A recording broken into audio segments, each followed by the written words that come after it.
जय श्री राम, जय बागेश्वर धाम, जय गुरु कृपा। आज हम वाल्मीकि रामायण के बालकांड का 71वां सर्ग से हिंदी में प्रारंभ करेंगे। जय राम रमारमणं समनं भव ताप भयाकुल पाहि जनम अवधेश सुरेश रमेश विभो शरणागत मांगत पाहि प्रभो। जय राम रमारमणं समनम। जय श्री राम। 71वां सर्ग हिंदी में। महर्षि वशिष्ठ जब इस प्रकार इक्ष्वाकु वंश का परिचय दे चुके, तब राजा जनक ने हाथ जोड़कर उनसे कहा, मुनि श्रेष्ठ, आपका भला हो। अब हम भी अपने कुल का परिचय दे रहे हैं। सुनिए महामते, कुलीन पुरुष के लिए कन्यादान के समय अपने कुल का पूर्णोपेण परिचय देना आवश्यक है, अतः आप सुनने की कृपा करें। प्राचीन काल में निमि नामक एक परम धर्मात्मा राजा हुए हैं, जो संपूर्ण धैर्यशाली महापुरुषों में श्रेष्ठ तथा अपने पराक्रम से तीनों लोकों में विख्यात थे। उनके मिथि नामक एक पुत्र हुआ। मिथि के पुत्र का नाम जनक हुआ। यही हमारे कुल में पहले जनक हुए हैं। जनक से उदावसु का जन्म हुआ। उदावसु से धर्मात्मा नंदीवर्धन उत्पन्न हुए। नंदीवर्धन के सूरवीर पुत्र का नाम सुकेतु हुआ। सुकेतु के भी देवरात नामक पुत्र हुआ। देवरात महान बलवान और धर्मात्मा थे। राजऋषि देवरात के ब्रह्मदर्थ नामक प्रसिद्ध एक पुत्र हुआ। ब्रह्मदर्थ के पुत्र महावीर हुए, जो सूर और प्रतापी थे। महावीर के सुधृति हुए, जो धैर्यवान और सत्य पराक्रमी थे। सुधृति के भी धर्मात्मा धृष्टकेतु हुए, जो परम धार्मिक थे। राजऋषि धृष्टकेतु का पुत्र हर्यश्व नाम से विख्यात हुआ। हर्यश्व के पुत्र मरु, मरु के पुत्र प्रतिन्धक तथा प्रतिन्धक के पुत्र धर्मात्मा राजा कीर्तिरथ हुए। कीर्तिरथ के पुत्र देवमीण नाम से विख्यात हुए। देवमीण के विबुध और विबुध के पुत्र महीध्रक हुए। महीध्रक के पुत्र महाबली राजा कीर्तिरात हुए। राजऋषि कीर्तिरात के महारोमा नामक पुत्र उत्पन्न हुआ। महारोमा से धर्मात्मा स्वर्ण रोमा का जन्म हुआ। राजऋषि स्वर्ण रोमा से हर्ष रोमा उत्पन्न हुए। धर्मज्ञ महात्मा राजा हर्ष रोमा के दो पुत्र उत्पन्न हुए, जिनमें ज्येष्ठ तो मैं ही हूँ और कनिष्ठ मेरा छोटा भाई वीर कुशध्वज है। मेरे पिता मुझ ज्येष्ठ पुत्र को राज्य पर अभिषिक्त करके कुशध्वज का सारा भार मुझे सौंपकर वन में चले गए। वृद्ध पिता के स्वर्गवासी हो जाने पर अपने देवतुल्य भाई कुशध्वज को स्नेह दृष्टि से देखता हुआ मैं इस राज्य का भार धर्म के अनुसार वहन करने लगा। कुछ काल के अनंतर पराक्रमी राजा सुधन्वा ने सांकास्य नगर से आकर मिथिला को चारों ओर से घेर लिया।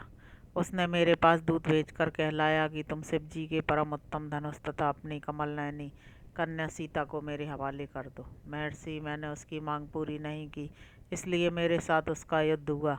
उस संग्राम में सम्मुख युद्ध करता हुआ राजा सुधन्वा मेरे हाथ से मारा गया। मुनिश्रेष्ठ, राजा सुधन्वा का वध करके मैंने सांकास्य नगर के राज्य पर अपने सूरवीर भ्राता कुशध्वज को अभिषिक्त कर दिया। महामुने, मेरे छोटे भाई कुशध्वज हैं और मैं इनका बड़ा भाई हूँ। मुनिवर, मैं बड़ी प्रसन्नता के साथ आपको 2 बहुएं प्रदान करता हूँ। आपका भला हो। मैं सीता को श्री राम के लिए और उर्मिला को लक्ष्मण के लिए समर्पित करता हूँ। पराक्रम ही जिसका पाने का शुल्क था, उस देवकन्या के समान सुंदरी अपनी प्रथम पुत्री सीता को श्री राम के लिए तथा दूसरी पुत्री उर्मिला को लक्ष्मण के लिए दे रहा हूँ। मैं इस बात को 3 बार दोहराता हूँ, इसमें संशय नहीं है। मुनि प्रवर, मैं परम प्रसन्न होकर आपको 2 बहुएं दे रहा हूँ। वशिष्ठ जी से ऐसा कहकर राजा जनक ने महाराज दशरथ से कहा, राजन, अब आप श्री राम और लक्ष्मण के मंगल के लिए इनसे गोदान करवाइए। आपका कल्याण हो। नांदी मुख श्राद्ध का कार्य भी संपन्न कीजिए। इसके बाद विवाह का कार्य आरंभ कीजिए। महाबाहो प्रभु, आज मघा नक्षत्र है। राजन, आज के तीसरे दिन उत्तरा फाल्गुनी नक्षत्र में वैवाहिक कार्य कीजिएगा।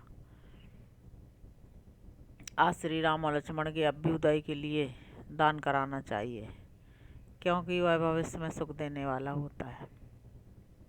इस प्रकार श्री वाल्मीकि निर्मित आर्ष रामायण आदि काव्य के बालकांड में 71वां सर्ग पूरा हुआ। अब हम 72वां सर्ग हिंदी में पढ़ेंगे। विदेहराज जनक जब अपनी बात समाप्त कर चुके तब वशिष्ठ सहित महामुनि विश्वामित्र उन वीर नरेश से इस प्रकार बोले। नरश्रेष्ठ, इक्ष्वाकु और विदेह दोनों ही राजाओं के वंश अचिंतनीय हैं। दोनों के ही प्रभाव की कोई सीमा नहीं है। इन दोनों की समानता करने वाला दूसरा कोई राजवंश नहीं है। राजन, इन दोनों कुलों में जो यह धर्म संबंध स्थापित होने जा रहा है सर्वथा एक दूसरे के योग्य है।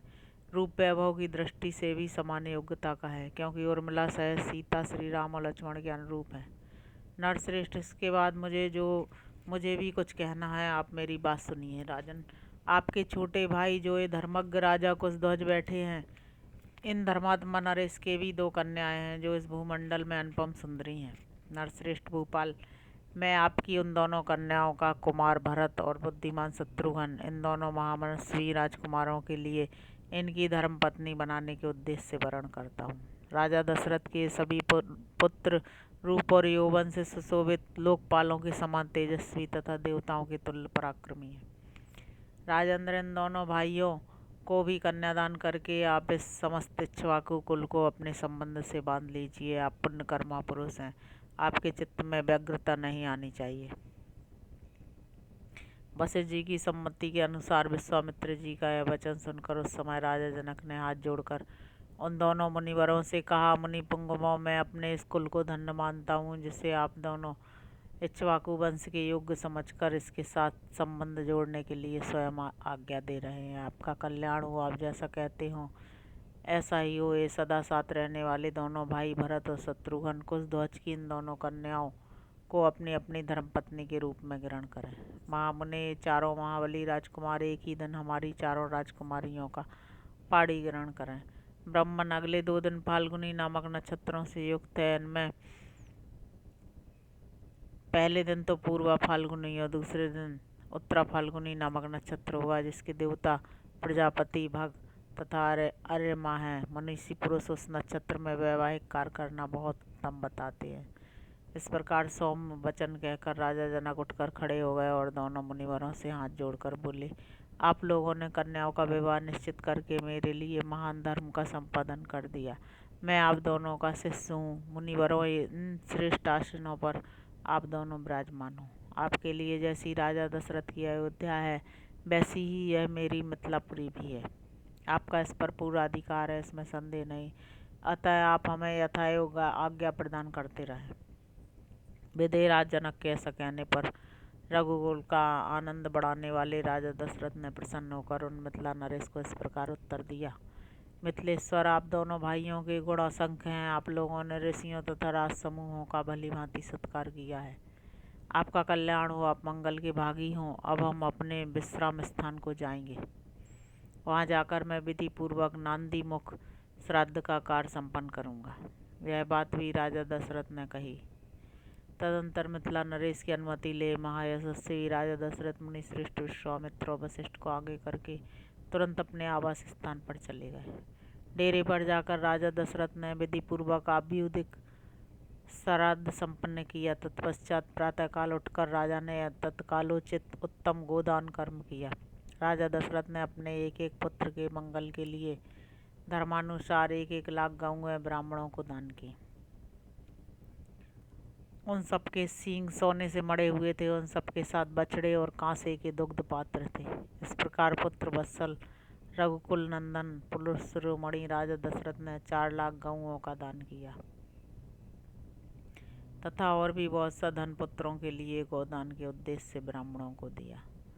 गोदान कर्म संपन्न करके आए हुए पुत्रों से घिरे हुए राजा दशरथ उस समय लोकपालों से घिरकर बैठे हुए शांत स्वभाव प्रजापति ब्रह्मा के समान शोभा पा रहे थे। इस प्रकार श्री वाल्मीकि निर्मित आर्ष रामायण आदि काव्य के बालकांड में 72वां सर्ग पूरा हुआ। जय श्री राम, जय बागेश्वर धाम, जय गुरु कृपा।